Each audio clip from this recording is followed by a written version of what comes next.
Tosangana zvakare pano paDestiny TV. Zita rangu ndinonzi Stella Musha.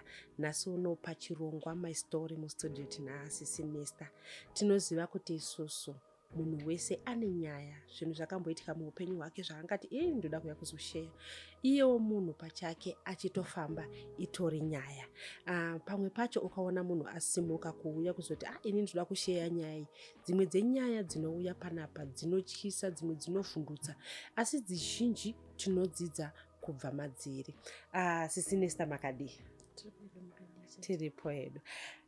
Sekutaura kwandaita ukaona munhu asimuka kuti munozaka ini ndine nyaya inini inenge iri nyaya, tiudzei chii chaita kuti muti inini ndauya ndoda kutaura nyaya yangu?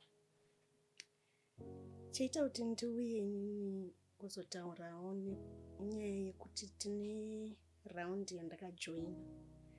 Raundi ndakaijoina, I think it was September, October. Ndatoudzwa neshamwari yangu kuti pane raundi iri kuitwa tongoti over Zimbabwe yemaladies, asi inobatsira munowana zvinhu zvako unenge uchipatara chini mbichana moita group of 10 motaura chauri kuda. Kana makwana 10 then 10 yako kana yasvika iwe woenda unopuwa chinhu chako pa10 weeks. Saka ndakabva ndangoifarira because vamwe ndichingotangopinda ndakambotora nguva ndichingove ndirimo zvangu but ndisina chandaiti ndiri kuda. Saka tiri kuzoonawo zvinhu zvichikandwa nevamwe kuti ndareceiva zvinhu zvangu, thanks. Group iri rinonzi Fabulous Woman, richiri kuona nhasi asi kuti inini ndakabudiswa. Saka ndakabva ndajoina ndobva ndambotanga kuti ndiri kuda remafoni maSamsung yaita $100. Ndakatoka ndashuwa ma$10 angu. Ndandiri panumber 7, 10 yangu yasvika mbva ndatoenda unopiwa kuchitungisa kwamakonoko ndokune ofisi yangu mbva ndapiwa foni yangu. Ndapiwa foni yangu ndobva ndazoti saka zvitori right regai ndijoinawo rezvidhini. Kobva ndatoenda kuinbox kwaiye muridzi wegroup wacho kuti zvinoita here kuti ndikandewo mazita akadai kuitira kuti ndoda kutenga zvidhina zvangu. Madhizi yazvidhina zvaita $95 per 1000. Saka ndaida kutenga zvidhina zvangu 10,000. Saka zvinoita here kuti ndikanda hangu mazita angu mangani 4. Zvikanzi zvinoita unokwanisa kujoina. Ndobva ndatojoina group rezvidhina riya remazita angu 4. Saka ndaikanda ndichikanda bosi vakatonditi ndatiri group B, kuratidza kuti kwakuine rimwe ranga riri group A. Unenge usinei naro rimwe group, unenge ungorine zvegroup rako iwewe. Saka kana makwana 10 munoitirwa group renyu kuseri, pane zvinenge zvichizodiwa unotarisa kumain group. Okay. Saka isusu group iri tiri 10. Saka unenge uchingotaura uchitokanda mari. Then pamunenge makanda anenge apiwa uya tongoti first week yacho anobva atikwa kunzi uya adini apiwa zvinhu zvake. Second yotikwa futi. Saka vese vanhu vaita sei? Vaitikwa. Pakazosvika 10 yangu yemazita angu 4 because mazita angu inini anga akateedzana. Ndo anga ari kwekupedzisira. Handina kuwana zvinhu zvangu. Kubva ndafona ndikati kundi bosi zvinoitika unoisa mari paEcocash. Wotomubvunza kuti yasvika here, ubva wasenda futi proof yacho yekuti wasenda mari. Obva atoti yadini yasvika. Saka ndamubvunza kuti ndiko inini handisati ndapiwa 1. Obva ati pane zvanga zvichiitika mira unopiwa. Handiti ndobva ndamboshingirira handitioni iwe nguva yatodini yatopera ende group kuya hakusina achiri kutaura. Saka ndairamba ndichitaura naye kuinbox kwake iye achingoti zviri kuita. Ndobva ndazoona kuti isina too much. Saka ndaibva ndaenda kumain group ndotaura kuti naikundi ko inini oti iwe usataure kumain group. Ukangotaura kumain group anobva auya kuinbox kwako. Ukamufonera haadairi foni. Ukasenda mamessages haapinduri. Ukaenda kumain group ozokupindura. Muri kuona?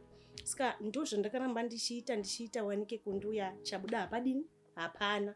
Mari yangu haina kuuya.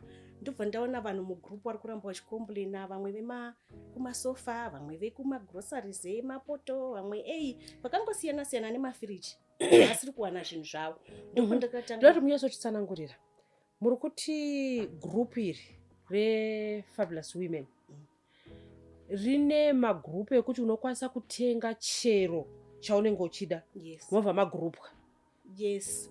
Iye kundi wacho anokanda zvinhu kuti mafiriji aya ari kuita mari yakati group of 10 vanoda kujoina.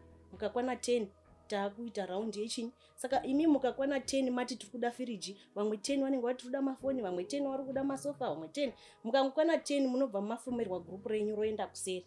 Handiti munotanga kunzi kutengerana masofa ikoko zvichinzi this week tapa nhingi inenge iri yegroup of 10 ichiitwa pe10 weeks, which means every week kuri kuwana munhu chinhu. Pavanhu vese vavari mugrupu muri 10 munenge musati mamboonana hamuzivani? Hamuzivani. Imi munongozivanana, mune muchitaura na mari tunoisa kuna kundi ndiye anopa vanhu vapi ivavo, ndiye anongotaura kuti nhingi tamupa zvinhu zvake pototikwa kuti munhu areceiva chinhu chake first week, second week, third week. Saka pavanhu vanenge vari kugrupu vari 10 pane anototaura kuti ini zvinhu zvangu zvauya achiratidzawo here vamwe kuti ini zvangu ndatozvireceiva ndezvizvizvi. Kumagroups kusazoziva kune mamwe magroups, asi kugrupu redu isusu ratanga tiri rezvidhina hapana wandakaona achiti ndatambira kuisa kuti zvidhina zvangu izvi, handiti. Asi kuti unongoona patikwa wobva woziva kuti munhu adini ati ndapiwa, kutikwa kuratidza kuti munhu adini apiwa. Kugrupu randanga ndirini ndokwandinonyanya kuita uchapupu nekuti ndichiziva zvakadi zvaiitika. Saka ini ndaingoona kwatikwa kaevery week kuratidza kuti munhu adini apiwa zvinhu zvake. Pakazosvika 10 yangu ndo pandakazobvunza kuti ko wai pangu pasina kutikwa, pasina achandidaira mugrupu, chiko chiri kuitika? Kusvika ndaenda kumain group ndo kune vanhu vakawanda bva kutanga kuti achichi kuitika, because ndaiona vemafiriji vachiti nhasi ndatambira firiji yangu, vakawanda vachiti zvinhu zvangu handisa ndadini ndazviwana. Saka ndikabva ndazoramba ndongotaura nakundi uya, bva ndambonyarara, bva ndakushenda kuofisi kwake. Ndasvika kuofisi kwake ndaiswera tete kutanga makuseni, ndakataka ndiriko. Pamwe pacho pandakaenda ndobva ndatoneta nekufamba because kufona anga sikadairi, saka unozongoenda. Ndobva ndasvika kuofisi kuya iye mubva vazouya zvikanzi anesta zvekuitika ndezvekuti isusu vanhu vatinenge takapa mari ava saka havazodini havazoti. Ndikati aiwa havazotidairi kana kudi vanhu vangonyarara ivo vakatambira zvinhu. Ndikati aiwa hapana panoti munhu akauya kuti ndauya kutora zvidhina, handiti iwe orega kuziva address yemunhu wauri kupa zvidhina, because iwe ndio unoziva vanhu, isusu hativadini hativazivi. Wotadza kuziva address nenhamba dzechitupa nei dzekuti unokwanisa kutera munhu iye lese haana kuzodini kuzobhadhara. Ko handatomuti ndine question mark kundi because iwewe wakundipa 150 ndo zvatani takataurana ndinoitei nayo. Muri kuzviona ndotenga zvidhina zvipi ne150 yauri kundipa. Ndo pandakazomuti kundi ndine kakuona kandiri kuita pagrupu apa anonzi Miriam ndiwe wakapinda master 2, anonzi Hezo ndi Hezo ndemira futi munin'ina wani wako, amene munin'ina here kwandisisi vako iwewe admin. Then umwe anonzi Melody akanzi admin, ana mubvira ndakataura naye. Munhu wani wandakataura naye mumwe anonzi Julia. Ndakuona unge mune zvamakaita, that's why because iwewe waiwe muround. Why ko iwewe kundipa yako yacho, let's say iwewe uri kuti vanhu vakapiwa chinyi mari havasi kudzosa, ko iwewe yako yacho yandakakukandira ini hausi kundipa. Zvikanzi aiwa pane zvine zviitika, ndiri kutoita kuti nditengese stand yangu chichinda yange iri ye10,000 banda kutoitengesa 6,000 because wana undipa chinyi mari. Ndikati ina handisi kuzvinzwi ndatomboramba 150 iyoyo. Kubva mumwe wacho anonzi Nyasha anenge ari panext shop yacho bvata nesita chitongotambira wozoya uchitora chinyi imwe yacho. Ndo pandakatambira chinyi 150 iyai. Apa muri kupiwa 150 mama bvisa mari yese mari yangu all in all yandaitotaura yaitoti 700 but ukatoona ndakatomukandira mari inotobosi pamwe ndakasenda iri 220 pamwe inenge ine maextras kunze, handiti bosi unenge uchiti ndiri kukanda kuti abudisewo nei but mari yangu yese yakasvika ku750 yandakanga ndakaisa ini. Zvichireva kuti muri kuti imimi hamuna wamakaona akatengerwa zvidhina? Handina. Zvaingowe zvekungotaura kungotikwa kunzi munhu atengerwa zvidhina, mapinda mugrupu rezvidhina pongotikwa kunzi wiki iro kana rasvika ponzi uyapiwa zvake. Pamuri kuti kunda apa ndo zita rake chero kuti munotazoziva kuti iri nderake repachituku? Ndo zita rake nekuti ndo raibuda paecocash rekutoti kundai Miriam Ndemera. Zvichireva kuti iyewo pamazita amutaura kuti akati Miriam ari kutaura kuti iye akanga apindawo mugrupu rezvidhina. Atorimo mugrupu iroro rezvidhina iroro ende mazita ake akatotikwa zvichireva kuti ari kuti akatengerwa chi, but izvi ndakazozviziva leta manje ndachizoti no iwewo utorimo. Ende uyo anonzi Hezo uyu pandaiita yemafoni ndiye anga ari grupu anga ari wataiisira ecocash anonzi Yezo, anotonzi Yezo Ndemera futi.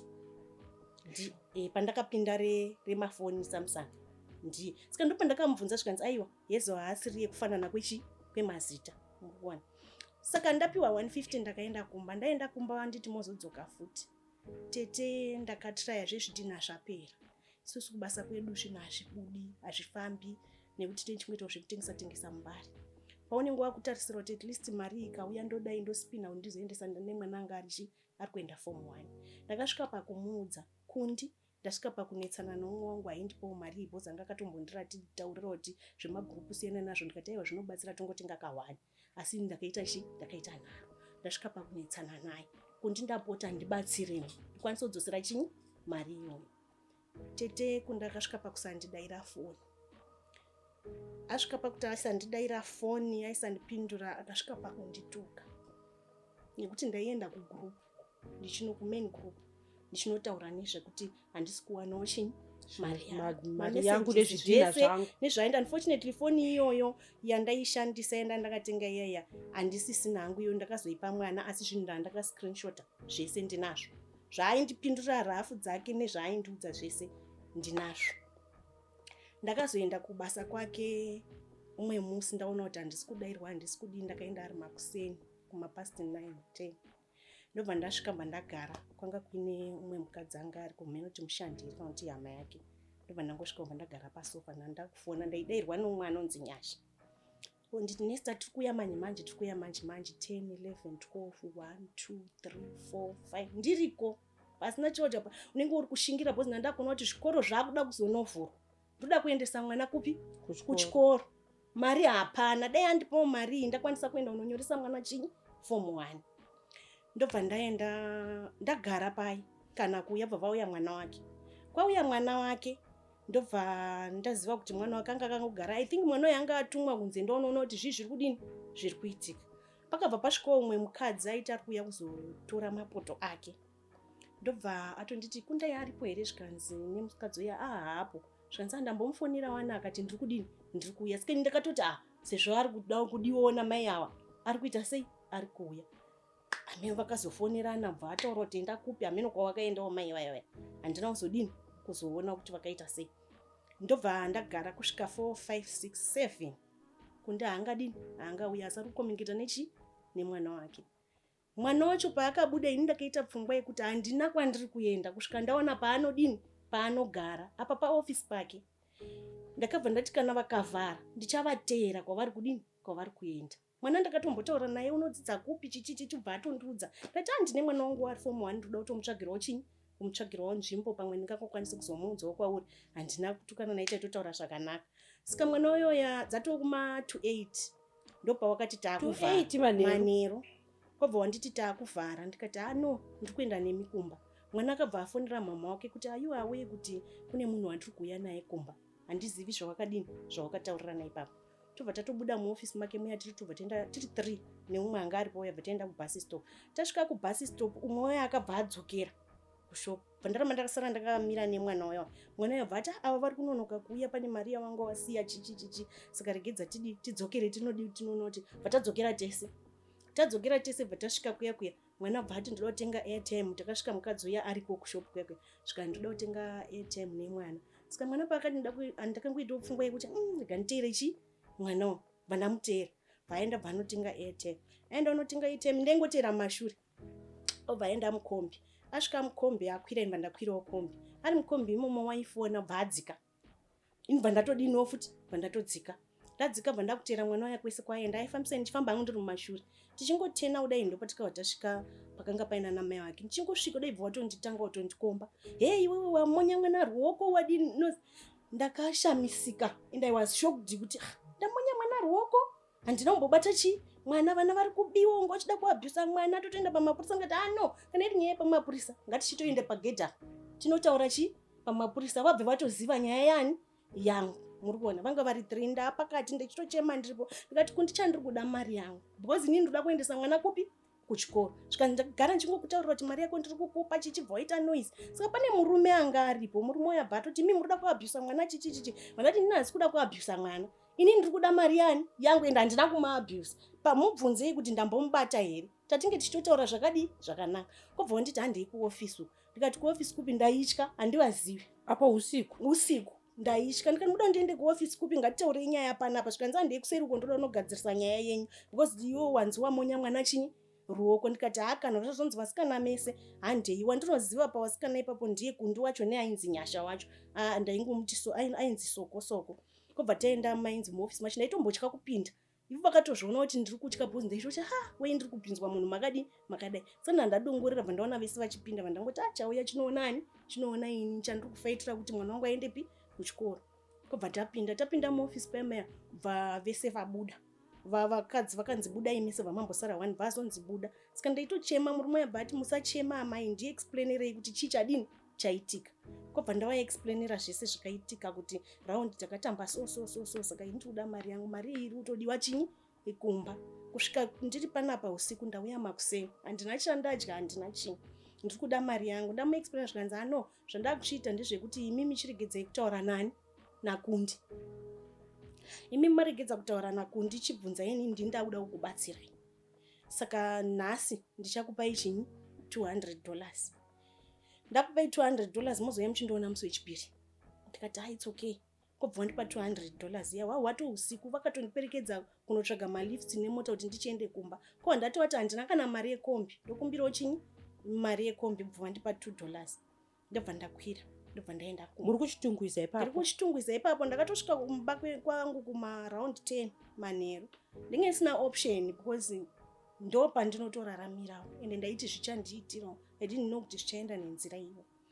Saka mukuti Tuesday iya ndakuchifonera murume uya. Ndichafonerani Kundi? Ndakufonera murume uya. Handadzi makadini mushi. Mari yangu vakatombonditi ipapo unoda here zvidhina chichi? Ndikati ndozvida zvika ndikwanisa kuzokupai zvidhina muzobhadhara. Ndaunza zvidhina. Ndikati it's okay. Ipapo ndakuvafonera handadzi makadini? Makati ndisasataure naKundi because every time pandaifona waindibvunza kuti ndimani. Ndini uya waya mukadzi uya wekunetsana naKundi. Alright. Ndiri kukufonerai mai manje ndobva ndakupai mari yenyu. Alright. Kuti chai November wese December chakabuda hapana tete. Ndine mazuva andakatoenda kuchikoro anondirwadza. Unoswera nemwana kuchikoro ndanzi ndiri kuisirai mari paevocation. Munyorese mwana chinyi chikoro. Haina kuuya ndaidzogera nemwana kumba ndisina. Ndikazodaro futi ndikazovafonera mumwe musi vakati ndiri mutauni. Ndichakufonerai ndapedza zvandiri kuita. Ndokupa unozofona kumanheru, unobva wadairirwa neumwe munhu. Time dzawanenge wati toona unodairirwa neumwe munhu. Obva akutifonai panet 1 yauya chandidini handina. Kobva wazondifonera futi. Ndo pandakazodzokera futi kugroup. Ndobva ndaposta zvese zvakadini zvakaitika nekuti inini Kundi akandidai akandidai bosi. Ndaingoona kugroup, ndaingonoteerera zviriko main group. Kundi asati andipa mari yangu, mafiriji angu anhu achipopota. Ndakadini ndakanyarara bosi pane pandakambotaura group akauya ukachiti Nesta zvauri kuita handizvo. Mandatomti sori hako nyaya yekurwadziwa nekuti zvikoro zvakutodini zvakutovhurwa. Ndo zvaita kuti ndiende kupi kugroup ene ndo zvazoita kuti iwe uchitaurawo neni bosi haundipinduri. Muri kuona? Ndobva ndachiudza vanhu mugroup ndikati hama weye inini ndatambura ndaida kutorohwa so ndakataura zvese zvakadini zvakaitika ipapo. Ndataura zvese zvakaitika ipapo. Kundi uya yabva andibudisa mugroup. Andibudisa mugroup muya kobva achipindura vanhu vaya kuti Nesta akanga arowa mwana wangu chichi. Pane umwe akabva andiforwardira chinyi zvanga zvataurwa. Ndikati waiziti iye azotaura izvozvo inini ndabuda mugroup. Adi kuzvitaura ndadini ndamupindura. Saka ndakabva ndazofonerwa nemurume uya. Akati kwa imi mambuya ndakakutaurira kuti ndini ndichakupai. Ndikati pane nguva yakadini musati mandipa chinyi mari yacho. Mwana akuda kuenda kuchikoro. Mwana wangu oregerawo here kuenda kupi kuform 1? Zvinoitawo here? Zvikanda ndakakuudzai kuti chichi vakatotaura vachitopopota. Mukona? Ndikati mirai ndikuforwardirei chinyi zvandataura naye muone kuti pane pandataura zita renyu here ini. Zvikanzi matotaura zita rangu chichi. Ndikati mirai ndikuforwardirei ndatotora zvese zvatataura kugroup kuya ndenge ndaremove hangu asi zvatataura zvinoona. Vandavasendera havana kuzondipindura. From there kwachitanga kuvafonera futi vati ora mari yenyu ndichakupai. Until now date hapana chakadini chakabuda. Kudoenda kukanzi ukaenda kumapurisa taura nevanhu ngatimboendei kumapurisa takawanda. Vanhu vakati hazvishandi, vamwe takaenda kuchitungwiza hazvisi kudini haasungwi. nekuti inini ndakatombomutaurira kuti iwewe zvauri kuda kutemba kana zvauri kuda kudinka hazvishandi, no one is above chi. Akandituka ndinawo mamessages akanditi enda, ndikati ndichada kutozokupublisha iwewe kuti vanhu vese vazive kuti iwewe uri mbavha, uri kubira vanhu chinyi mari dzavo. Akati enda, chinonyadzisa chacho ndechongoti wanga ndiwo unoona kuti mutauni wasina kupfeka wasina kudi, but wanofaira inotaura kwaunoda tione mari yacho. Kana ukaiona watanisha zita rangu iko kuriko kunotobva mari yangu, saka unofunga kuti mari yacho ndoitora kupi yekuti ndikudzosere nanhasi tete. Kuti ndizotonyoresa mwana kuchikoro ndopati inondirwadza. Ndakanotora chimbadzo kuti ndiendese mwana kupi kuchikoro. Mari yakudiwa mwedzi waita sei wapera, mari yangu haisati yauya. Dai akwanisa kundipa ndodzoserawo vanhu, kasara kacho kanenge karipo ndokontinya nebusiness rangu tinotengesawo kumbaya. But izvozvi ndakagara tete, izvozvizvi mwana anogona kutotadza kuzoenda kuchikoro only because of kuti dai akandipa mari yangu kare, pamwe ndakatenderedzawo panozingi pakudiwa mari yechikoro nendatione kamwe kamari. Until now takawanda tete mugrupu imomo vakatorerwa mari nakundika, vari kutorerwa achingoti ndakapa vanhu vasiri kudzosa mari. Handizivi kuti motibatsirawo sei kuti mari iyoyo iuye. Wose chero ndikati izvozvi ndiri pano kana kumufonera maybe, kana kuti pamwe anenge achizviziva, kana kuti ndikamufonera hadairi foni yangu be. Kana iye murume iyeye wacho wandakati akanga ati ndokubatsirai wacho, foni yangu hadairi. Tinoziva isusu tichikura kana namai vedu vaita mukando, hamuri kuti maraunzi, asi vaita vanhu vanozivana kuti mai nhingi ndio vari kupiwa mwedzi uno, mai nhingi mwedzi unouya, vanenge vari panzvimbo imwe chete. Chii chakaita kuti vanhu vanyengetedzeke kutokwanisa kuzviita pafoni? Umwe onzi ari kuBulawayo, umwe ari kuGweru, mongosanganiswa kunzi muri gurupu asi zvinhu zviri kuuya ipapo teteka. Kuti ndizoti ndinokwanisawo kupindurira vamwe ka handizozivi, kana kuti inini wacho kuti ndakanga ndatiwo friend yangu yandinotrust atonditaurira kuti vanhu vari kutorisiva zvinhu zvavo ndezvevana veZimbabwe wese, igrupu riri genuine. Saka iwo paunopinda mugrupu hautangi nekutojoina ka, unombogara kwenguva yakareba urimo uchiona zviri kudini zviri kuitika, vanhu vachiita matestimony kuti ndatotambira firiji yangu, ndatotambira stofu yangu, ndisingazozivi kuti vanhu ava vanhu vake here kana kuti itete. Nekuti ndine umwe munhu ndakatomboaproacha inini akaratidza kunge ari kuda kundibatsira kuti zvamusina kupuhwa zvinhu zvenyu nakundi kudididi, handingataura hangu nemazita, zvamusiri kupuhwa zvinhu zvenyu ndotraya kukubatsirai kuti kundi akwanise kudini kukupai mari yenyu muda kupuhwa. Ndibva ndatomboita nezvake munhu iye ndichimutedzera. Then pane paakazombondisendera message achiti ndokumbirawo kuti mundiisirewo $85 ndozokuisirai chinyi, ndozokudzoserai masikati. Zvishuwa ndakabva ndangopindwa nepfungwa yekuti mugrupu futi ndoisa futi mari, ndopandanga ndaenda ndikanopuhwa $150. Ndopawakabva wazitaura neni wachiti unokwanisa kundipo here ndangoita kachallenge undiisirewo bhozi inini ndoda kuti ndiedze kukubatsirai, but handina kumupa mari iyayi. Saka ndine umwe munhu andikazotaura naye kuinbox, takutaura nezvemunhu iye ichiti chinzi anobatsira. Ndikati but iye akazotouya kuinbox kwangu achindikumbira mari, but handina kumupa, ndingori nefiya yandakaita. Saka munhu iye akazomuudzawo kuti ndozvandaudzwa naNesta. Ndakatukwa tete, ndakatukwa nemunhu iyeye kuti wai wakazotaura ini ndaida kutotraya kukudini kukubatsira ubatsirike chichi. Ndobva ndangoti it's fine. Saka pai ndiri kubatsirwa chii? Ndakaisa mari yangu. Vaida kuti hanzi tikubatsirei kuti mari dzenyu dziuye. Saka kusazoziva kuti grupu iri ritori nevanhu vakawanda, even mukatora linki mukarijoina mune vanhu vakadini vakawanda. Kusazoziva vamwe naumwe wanenge wachingoitawo zvaunenge wachidini. Kusaziva kuti vanhu vanozivana here kana kuti veye vanenge vachiita kanda tapiwa zvinhu zvedu vanozivana here, handizivi, asi ofisi yacho itoriko. Munhu aiti ndawana zvinhu zvangu tinoziva kuti nefoni kaunongotora mufananidzo kuti ona iwe papane vairatidze nemufananidzo wekuti onai firiji yangu indaiwa. Yes, kumagrupu kumain group waitoona vanototi ndibatsireiwo kupembera firiji yangu ndadini ndatora, ndibatsireiwo kupembera mapoto angu ndadini ndapiwa, vachiratidza mufananidzo wemapoto acho. Saka teteka handizivi. Rimwe remagrupu ari ikoko mataura rezvidhina, remafiriji, remafoni, rimwe remapoto, remasofa. Pane vaitiwo kana mukando wekuti grosari here. vatorimo pane patakatoronga chigrupu chemacomplainants pane vanotove vari gurupu regrosary vari kuti grosary ravo vaifanirwa vakaripiwa November kuitira kuti December vanga vane Christmas. Until now chero ndokuvhurirai audio monzo until now havasati vapiwa chini panzi vanga vari 3 pau3 hwavo wakapedza kubhadhara mari kare kare nanhasi vasati vapiwa chini grosary ravo. Ukangopopota munhu iyeye akatobudiswa futi mugurupu apopota kuti ndiri kuda chinyi grosary rangu. Munoziva pakutaura unopedzisira wakutaura nezvisingaiti. Ini ndine pandakatosvika pakutothreatena kuti uchaonako uchanditsvaga ndakuita chero zvinoita kuti mari yangu idini idzoke. Akati enda kwaunoda. Saka handizivi tete kuti tobatsirikawo sei nekuti tinenge tisinawo vanotimiririra. Tongodyirwawo here mari dzedu. Vana vedu vogarawo here kuchikoro vachifonedzera zvinoafekta zvakadi since November. Sei vanhu vari kuti ukaenda kumapurisa hazvibatsiri. Pane akamboenda here kunoripota kumapurisa akasabatsirika? Kunoripota kumapurisa asi pamwe haasungwi handizivi because tori neimwe meseji yakati kana mafunga zvekumapurisa musaende kuchitongwisa hazvishandi. Saka ungati here kesi yekuti munhu uyu maofisi ake ari uko unoripotera mutauni zvinoita.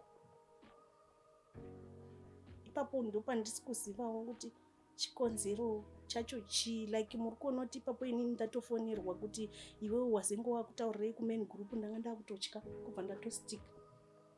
Asi nekuona kuti mwana achagara pasina kuenda kuchikoro pasina itototumari twedu ndo tukapitote zvatinotengesa kumusika.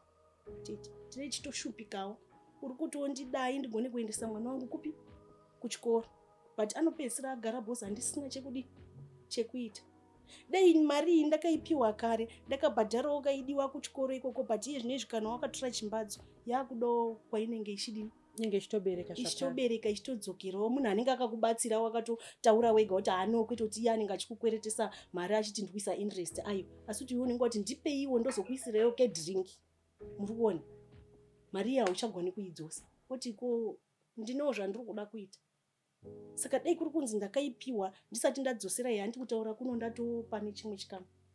Until now tete vanhu vakawanda mafoni namba ndokupai ekuti munokwanisa kufonera vanhu vachitokupupurirai kuti tatambura naye haadai rifoni. Iye zvino izvi vamwe vanoti hanzi chakachenjedza ndichakatanga. Imi makaita mukando muchiti ndichakwanisa kubhenefita asi makuona kuti iye zvino izvi makasungira mari yenyu pagumbo rengwe. Ndezvipi zvamungade mimi kungwadza vamwe nekuti izvozvi zvichida nhasi uno pane mumwe munhu atojoina gurupu iroro ari kuti inini ndiri kudawo chakati. Kutaura chokwadi ka nakuri kunzi vana veZimbabwe vakateerera zvinhu izvika. Gurupu rinonzi Fabulous Woman rinonzi rekwagundi harijoinwi. Imbavha vanhu ivavo mari yako haiuyi zvinhu zvako hazviuyi. Ina handiite futi zvemagurupu kutodzidza nekuti zvinhu zvandaifungira kuti ndiri kutoita zvinhu zvekuendera tete hapana asingadi kuvakawo musha wake. Ndiri kuseka pekuti handiite zvemagurupu nekuti pakatomboita kamutauro kekuti munhu aingoti ini handiite zvemagurupu. Kudzidza tete kundi atiworora wesi kuti unofonera munhu asingakudairi ugochinja nhamba ugofona pamwe paunochinja nhamba anokudaira akaziva kuti ndiwe. Inini akatombondipindura ndamuti kundi mari yangu after a long time kubva nditi munhu wandakati taura naye taura nemunhu wandakati taura naye ndobva ndati upi wacho bva ndazoti tsokei regai nditaure naye ndobva ndataura ndamdzosera futi ndikati haasi kundidaira nanhasi mamesages andakataura kubva ipapo pekuti haasi kundidaira neandaiti umuthreatena ndichiti uchazviona uchatsvaga namba yangu uchaita sei haana kupindurwa nanhasi. Imimi umbowo hwekuti maimutumira mari nokuti ukatumira munhu mari neiko cash panouya meseji iya ichita kuti watumira ningi. Munazvo zvese ndinazvo nemachats ake aindituka neandaimupindurawo ndichipopota nendashatirwawo kane mari yangu ndinazvo zvese tete ndinazvo zviri mufoni nezvevamwewo vekutouyawo kuinbox kwangu achibvunzawo naiwo wakazodiniwo handina kana neni handinawo. Todiniko wedu we ngatichingoitei kuti tisangane tiende kupolisi as a group. Murukoni kusvika ndafunga kuti ndiri kutarisawo chirongwa chenyu ndikati I think tete Tilda kana tete vanokwanisa kundidini zvikazikanwa over because vanhu vakawanda vaiti chero kuYouTube hanzi akatukwa nevanhu here kudii vanhu vaiti anoda kupublishwa ndati bheta nditonongonomupublisha hanzi kweZimbabwe yese kuti ari kubira chinyi vanhu mari dzedu dziuye pamwe tinobatsirikawo mari dzedu dzikadini dzikauya wapera mwedzi vana vari kuda kuenda kuchikoro.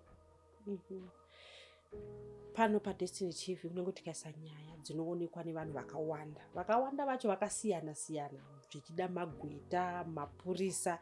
Imimi chamungade kukumbira kune vanhu kuti mukwanise kuwana rubatsiro?